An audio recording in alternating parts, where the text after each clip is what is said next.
जी, current assets में एक और मिसाल है हमारे पास। ये देखें, हमने एसेट्स में से करंट एसेट से बैंक अकाउंट्स। अब बैंक अकाउंट जिस जिस बैंक का अकाउंट है इधर लिस्ट बनती जाएगी। इधर डबल क्लिक करेंगे एक और ऑप्शन आ जाएगा, एक डबल क्लिक करेंगे एक और ऑप्शन आ जाएगा।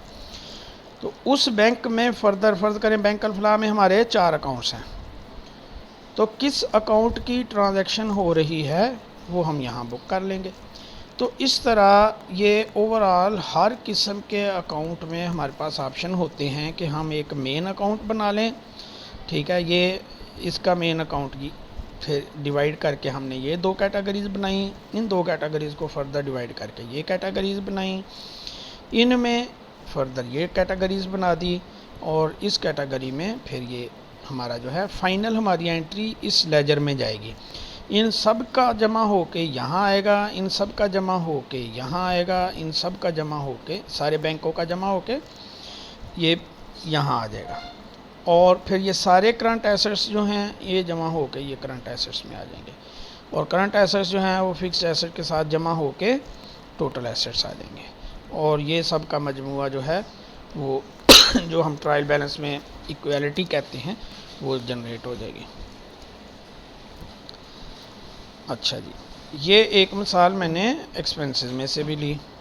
ठीक है, एक्सपेंसेस में हमने कॉस्ट ऑफ गुड्स सोल्ड या डायरेक्ट कास्ट जो हैं उनको कर लिया। ये ज़रूरी नहीं है कि ये चार्ट ऑफ अकाउंट आपको पसंद आए, या मतलब ये प्रैक्टिकलिटी और साइज़ के लिहाज से हम इसको ज़्यादा रिफाइंड और ज़्यादा बेहतर भी कर सकते हैं। ठीक है ना।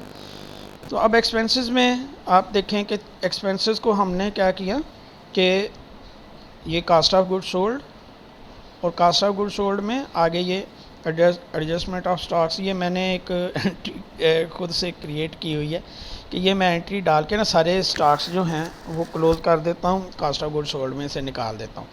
तो वो खैर मेरा एक तरीक़ाकार है कि वो सॉफ्टवेयर में एनी टाइम जो है profit and loss generate calculate किया जा सकता है। तो रॉ मटेरियल्स हैं, तो रॉ मटेरियल्स में से हमने कहा जी कि फैब्रिक, ये मैंने जैसे आपको पहले मिसाल दी थी जो मटेरियल की एंट्री बुक करने में, तो फैब्रिक में आप देखें डेनम है, इलास्टिक ट्यूब है, केवलार है, ठीक है जी, मैश है, पॉकेट लाइनिंग है, पॉकेट लाइनिंग फॉर CMT है, ये मुख्तलिफ़ किस्म की पॉकेट लाइनिंग हम यूज़ करते हैं। ठीक है, और 12 फैब्रिक जो है ये हमारे जो स्टॉक्स हैं वो हैं कि हम इन स्टॉक्स में डायरेक्ट बुक करते हैं कि ये फैब्रिक, और इसको अगर हम कहें कि हम हर एक में, अब 12 में बहुत सारी वैरायटी होती है, ऐसे ही डेनिम में बहुत सारी वैरायटी होती है, मैश में, हर चीज़ में इनके, जैसे ये केवलार है ये मुख्तलिफ़ वेट का होता है, 250 का, 220 का, इनकी मुख्तलिफ़ कैटेगरीज़ होती हैं। तो हम चाहते हैं कि हम उस लिहाज से इसको करें, तो हमें पीछे से इसको अलहदा से डिफ़ाइन करना पड़ेगा। ठीक है, हमें जब हम कह लें कि यहाँ से कैटेगरी बनाते हैं तो यहाँ से हम यहाँ, और फिर यहाँ से यहाँ जो ग्रुप के नाम हैं वो डिफरेंट कर देंगे। हम यहाँ से कास्ट ऑफ गुड्स सोल्ड से ये हम कहेंगे जी कि फैब्रिक्स से फिर हमारे जो ये लेवल है, ये जितनी कैटेगरीज हैं इनको हम यहाँ ले आएंगे। डेनम यहाँ आ जाएगा, डेनम यहाँ से फिर यहाँ हर डेनम की जो डिफरेंट वैरायटी है वो आ जाएगी। ठीक है, केवलार यहाँ आ जाएगा, केवलार के जो डिफरेंट वैरायटी है वो यहाँ आ जाएगी। तो उससे क्या होगा कि हर एक वैरायटी का अलग-अलग एक अकाउंट बन जाएगा, वो वहाँ से फिर इशू होता जाएगा। इससे हम स्टोर और इसको टुगेदर हैंडल कर सकते हैं। ये तो हमारा छोटा सा काम है, तो हमें ज़बानी भी चीज़ें याद होती हैं, तो हमने इसको इस तरह से डिज़ाइन किया हुआ है। अदरवाइज़ हम इसको ज़्यादा रिफ़ाइन कर सकते हैं। तो आई होप सो कि इस सारी एक्सरसाइज से हमें काफ़ी हद तक जो है अब ये एक अप्लाइड जो एक्सपेंसेस हैं उसका भी आपको आइडिया दे दें। ये है कि जी cost of goods sold, raw materials में हमने कहा जी अप्लाइड एक्सपेंसेस CMT। तो हम जो लोग हमें अपना फैब्रिक दे देते हैं, हम उनको पेंटें बना के दे देते हैं, तो उनमें हम धागा अपने पास से लगाते हैं, और जो अंदर पॉकेट के कपड़ा लगता है वो अपने पास से लगाते हैं, और इसके समेत ये दोनों चीज़ें प्लस हमारे लेबर होती है और जो बिजली वगैरह FOH हमारा यूज़ होता है, उसके समेत हमें उनसे एक प्राइस तय करनी होती है। तो ये हमने क्या किया कि अप्लाइड CMT हम जितने इनके पीस होंगे उनके जब भी वो बुक करेंगे तो हम उनकी लेबर के साथ ये भी बुक कर देंगे और फिर उसके साथ हमारी कैलकुलेशन हो जाएगी कि इनसे हमें फ़र्ज़ करें जो कट नंबर 501 था उसमें 600 पीस कटा था, तो उसकी जो एक्सपेंसेस हैं जो हमने उससे रिलेटेड वेजेस दी हैं वो भी वहाँ चली जाएंगी वर्क इन प्रोसेस में, ये PC भी वहाँ चली जाएगी, ये धागा भी वहाँ चला जाएगा, ये एक्चुअल ख़र्चा आया। और उसके बाद हम उसके जो लेबर चार्जेस जो हम उससे ले रहे होते हैं वो हम जो सेल है उसको भी वहाँ उसके हिसाब से बुक कर लेते हैं, तो हमें ये वर्क इन प्रोसेस का जो है वो कंपैरिजन आसान हो जाता है रिपोर्टिंग पर्पस के लिए। तो ये भी एक कहने के तरीका है हमारा कि ये अप्लाइड एक्सपेंसेस वगैरह जो हैं ये कैसे बुक होंगे और कैसे इनको हैंडल किया जाएगा।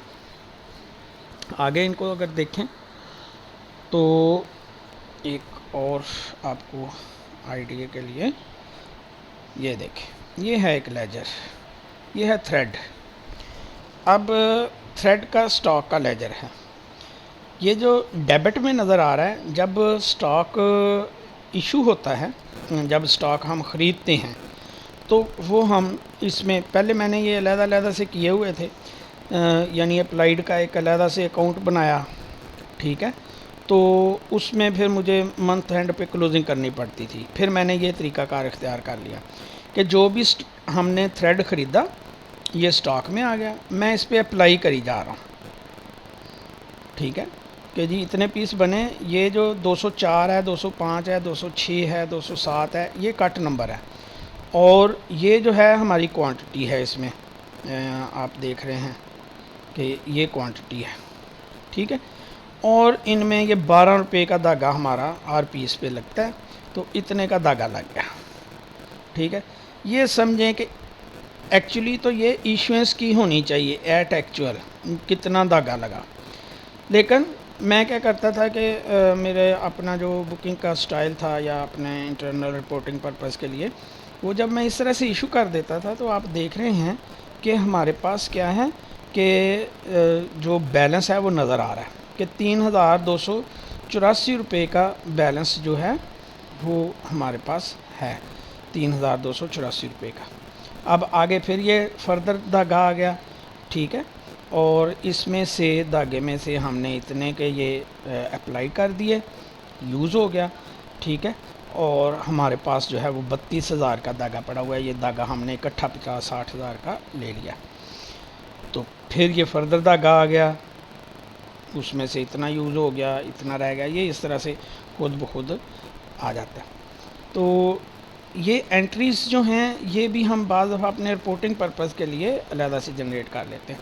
अब इनका जो ट्रायल बैलेंस में शक्ल कैसे नज़र आती है, हमने देखा था कि हमारी जो करंट लाइबिलिटीज़ हैं, ठीक है, मेन अकाउंट इसका कोड 202 है, 202 के आगे हमने 3-4 कैटेगरीज़ अलग से बनाई हुई थी। एक्रूड लाइबिलिटीज़ थी और फिर 4-5 और भी थी। उनमें से एक्रूड लाइबिलिटीज़ में फिर हमने 2 बनाई हुई थी, वेजेस पेएबल और सैलरीज़ पेएबल। ये सिर्फ वेजेस पेएबल का है। अब वेजेस जो हैं ये मुख्तलिफ जो हमारे एम्प्लॉइज़ या डेली वेजर या कॉन्ट्रैक्टर जो काम कर रहे हैं उन सब का ये लेजर नज़र आ रहा है, ठीक है, ये सब उनका लेजर नज़र आ रहा है। तो इनकी ये लाइबिलिटी है टोटल खड़ी है हमारे पास कितनी, 29,99,821 रुपये की।